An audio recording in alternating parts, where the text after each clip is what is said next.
সাম্প্রতিক বিশ্বে এক উত্তেজনাপূর্ণ অস্থিরতা বিরাজমান। ইউরোপ থেকে মধ্যপ্রাচ্য, আফ্রিকা থেকে এশিয়া, এমনকি দক্ষিণ এশিয়ার ভূ রাজনৈতিক আকাশেও এখন অস্থিরতার পারদ জমছে। পরিস্থিতি এখন এমন যে হিসাব নিকাল চলছে কোন দেশে সামরিক বাহিনীর হাতে কি কি অস্ত্র আছে, কেমন অস্ত্র তারা সংগ্রহের চেষ্টা করছে ইত্যাদি। বাংলাদেশ নিয়েও থেমে নেই কৌতূহল। যদিও বাংলাদেশ একটি শান্তিপ্রিয় দেশ, তবে বাংলাদেশেও তার প্রতিরক্ষা ব্যবস্থাকে শক্তিশালী করতে শুরু করেছে। সুইডেনের স্টোক স্পিচ রিসার্চ ইনস্টিটিউটের তথ্য বলছে 2009 থেকে 2023 সাল পর্যন্ত সময়কালে অস্ত্র আমদানিতে বিশ্বে বাংলাদেশের অবস্থান 28তম। এই সময়ের মধ্যে বাংলাদেশের সামরিক খাত শক্তিশালী করতে নেওয়া হয় নানা উদ্যোগ। সামরিক খাত নিয়ে তথ্য সংগ্রহ এবং গবেষণা করে বিশ্বের সুপরিচিত এমন একটি প্রতিষ্ঠান গ্লোবাল ফায়ার পাওয়ার প্রতি বছর সামরিক বিচার করে একটি তালিকা বা ইন্ডেক্স প্রকাশ করে। এতে প্রতি বছর 145টি দেশের সামরিক শক্তির বিচার করা হয়। এই প্রতিষ্ঠানের তথ্যে দেখা যায় 2023 সালে সামরিক শক্তিতে বাংলাদেশের অবস্থান ছিল 40তম, আর মাত্র এক বছরের মধ্যেই বাংলাদেশের সামরিক শক্তি বৃদ্ধি পেয়েছে। অর্থাৎ 2024 সালে বিশ্বের সামরিক শক্তির দিক থেকে বাংলাদেশের অবস্থান 37তম। বাংলাদেশ সশস্ত্র বাহিনীর সক্ষমতা বাড়াতে রাশিয়া, চীন, তুরস্ক, আমেরিকা, ভারত সহ সমরাষ্ট্র শিল্পের উন্নত বিভিন্ন দেশ থেকে অস্ত্র কেনা হচ্ছে। বিমান, tank, surface two air missile system সহ অত্যাধুনিক সমরাস্ত্র রয়েছে বাংলাদেশের অস্ত্র ভান্ডারে। অস্ত্রের জন্য বাংলাদেশ দীর্ঘদিন ধরেই চীনের উপর নির্ভরশীল ছিল। মূলত চীনের অস্ত্র তুলনামূলকভাবে সস্তা, তবে সাম্প্রতিক তুরস্ক সহ পশ্চিমা কয়েকটি দেশের এই তালিকায় যুক্ত হওয়ায় বাংলাদেশের সামরিক শক্তিতে যোগ হচ্ছে বৈচিত্র্য এবং ভিন্ন মাত্রা। বাংলাদেশ সেনাবাহিনীর অস্ত্র ভান্ডারে কি ধরনের সমরাস্ত্র বা যুদ্ধ সরঞ্জাম রয়েছে, সেসব অস্ত্র কোন দেশ থেকে কেনা হয়েছে এবং অস্ত্র কেনার ক্ষেত্রে কোন বিষয়গুলো অগ্রাধিকার দেওয়া হয়, সেই সকল প্রশ্নের উত্তর নিয়ে আলোচনা হবে আজকের এই ভিডিওতে। যুদ্ধ বিমান ও হেলিকপ্টার। বাংলাদেশের বিমান বাহিনীতে দুই ধরনের বিমান রয়েছে। আধুনিক এবং স্নায়ুযুদ্ধের সময়কার উড়োজাহাজের উপস্থিতি আছে বলে জানাচ্ছে সামরিক তথ্য বিষয়ক ওয়েবসাইট ওয়ার পাওয়ার বাংলাদেশ। প্রতিবেদন অনুযায়ী বাংলাদেশের বিমান বাহিনীর বহরে 212টি বিমান রয়েছে, যেখানে যুদ্ধ বিমান রয়েছে 44টি। এর মধ্যে চীনের নির্মাতা F-7 যুদ্ধ বিমান আছে 36টি, আর সোভিয়েত ইউনিয়নের তৈরি 8টি MiG-29 রয়েছে বিমান বহরে। এছাড়াও 14টি Yak-130 বিমান, যেগুলোকে প্রশিক্ষণের কাজে ব্যবহার করা হলেও হালকা আক্রমণ চালানোর জন্য উপযোগী। রাশিয়া থেকে এই বিমানগুলো কিনে বাংলাদেশ বিমান বাহিনী। চীনের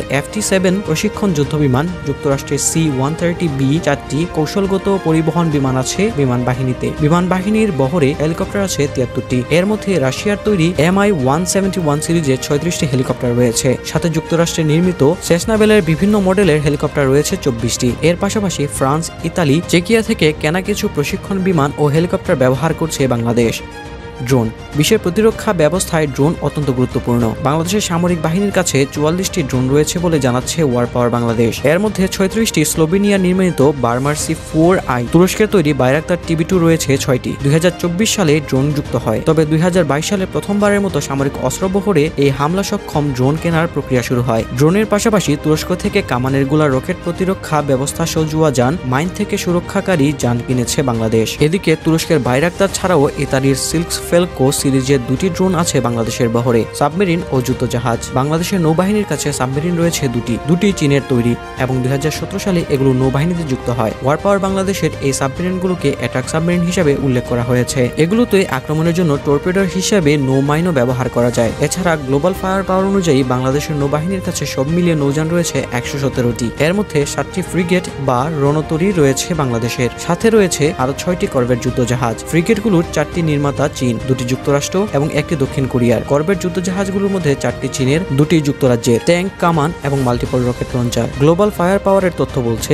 বাংলাদেশের সামরিক বাহিনীর কাছে 320টি ট্যাঙ্ক রয়েছে। ওয়ার পাওয়ার বাংলাদেশের কাছ থেকে জানা যায় এর মধ্যে অত্যন্ত 281টি চীনের তৈরি। সব থেকে বেশি রয়েছে টাইপ 59 দুর্জয় ট্যাঙ্ক। 2014 থেকে 2019 সালের মধ্যে চীন থেকে সরঞ্জাম এনে ট্যাঙ্কগুলোকে আধুনিকায়ন করা হয়েছে। এছাড়া আর্ম পার্সোনাল ক্যারিয়ার এবং APC রয়েছে বিভিন্ন ধরনের। সাবেক সোভিয়েত ইউনিয়ন, যুক্তরাষ্ট্র এবং তুরস্কের এই APC ব্যবহার করছে বাংলাদেশ সেনাবাহিনী। এছাড়া বাংলাদেশের সামরিক বাহিনীর কাছে সব মিলিয়ে 664টি কামান রয়েছে বলে জানিয়েছে গ্লোবাল ফায়ার পাওয়ার। এর মধ্যে স্বয়ংক্রিয় কামান রয়েছে 27টি। বাংলাদেশের অ্যান্টি এয়ারক্রাফট মেশিন গান, বিমান বিধ্বংসী কামানের উৎস 2টি দেশ। এর মধ্যে সুইজারল্যান্ডের 1টি এবং চীনের 4টি সিরিজের কামান রয়েছে। আর ওয়ার পাওয়ার বাংলাদেশের তথ্য বলছে বাংলাদেশের সামরিক বাহিনীর কাছে মাল্টিপল রকেট লঞ্চার সিস্টেম রয়েছে 77টি। এর মধ্যে চীনের তৈরি 49টি এবং তুরস্কের 2 ধরনের মোট 28টি GMLRS রয়েছে তাদের ভান্ডারে। মাল্টিপল রকেট লঞ্চার বা মোবাইল রকেট প্রজেক্টর হচ্ছে এমন একটি স্বয়ংক্রিয় সামরিক অস্ত্র যা দিয়ে একসাথে কয়েকটি রকেট বা বোমা নিক্ষেপ করা যায়। সমরাস্ত্র কারখানা,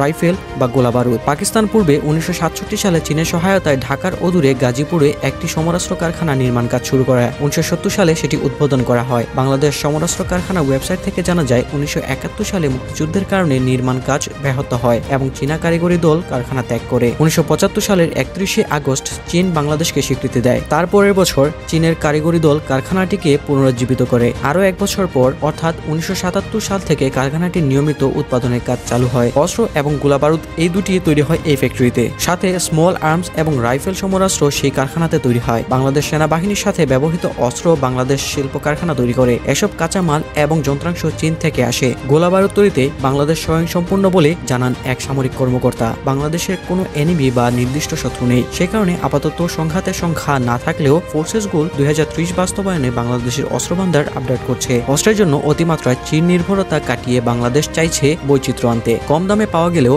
চীনের অস্ত্রের মান খারাপ নয়, তবে দীর্ঘমেয়াদে ব্যবহারযোগ্যতার ক্ষেত্রে মার্কিন এবং অন্যান্য পশ্চিমা অস্ত্র এখনো এগিয়ে রয়েছে। বাংলাদেশের অর্থনৈতিক সক্ষমতা বৃদ্ধির কারণে বেশি টাকা লাগলেও বাংলাদেশ পশ্চিমা দেশ থেকে অস্ত্র কেনার সামর্থ্যবান হয়েছে। আর্থিক সক্ষমতা ছাড়াও অস্ত্র কেনার ক্ষেত্রে যে সকল বিষয় বিবেচনা করা হয় তা হলো রক্ষণাবেক্ষণ, মেরামত এবং যন্ত্রাংশ এবং এর সহজলভ্যতা। প্রতিপক্ষের কাছে যে ধরনের অস্ত্র আছে সেগুলো মোকাবেলা করার জন্য প্রয়োজনীয় অস্ত্র এছাড়া গুরুত্বপূর্ণ হলেও প্রয়োজনের সময় ব্যবহার করা যাবে না এমন অস্ত্র ক্রয় করা হয় না এবং সাধারণত প্রতিবেশীর কাছ থেকে অস্ত্র কেনা হয় না। যদিও হাসিনার আমলে ভারত থেকে কিছু অস্ত্র কিনেছে বাংলাদেশ, প্রতিরক্ষা খাতে বাংলাদেশের বরাদ্দ কিন্তু কম নয়। 2024-25 অর্থ বছরে বাংলাদেশের প্রতিরক্ষা বাজেট ছিল 42,000 কোটি টাকা। এর আগে 2023-24 অর্থ বছরে প্রতিরক্ষা খাতে প্রায় 38,000 কোটি টাকা বরাদ্দ দেওয়া হয়েছিল, অর্থাৎ প্রায় 4,000 কোটি টাকা বেড়েছে এই খাতে। সম্প্রতি বাংলাদেশের রাজনৈতিক পথ পরিবর্তনের কারণে পাকিস্তানের সাথে বাংলাদেশের সম্পর্কের কিছুটা উন্নতি হয়েছে, অন্যদিকে ভারতের সাথে তৈরি হয়েছে টানাপোড়েন। এই অবস্থায় ভারতের বিভিন্ন মিডিয়া বাংলাদেশ পাকিস্তান থেকে অস্ত্র কিনেছে বলে খবর প্রচার করা হয়, যদিও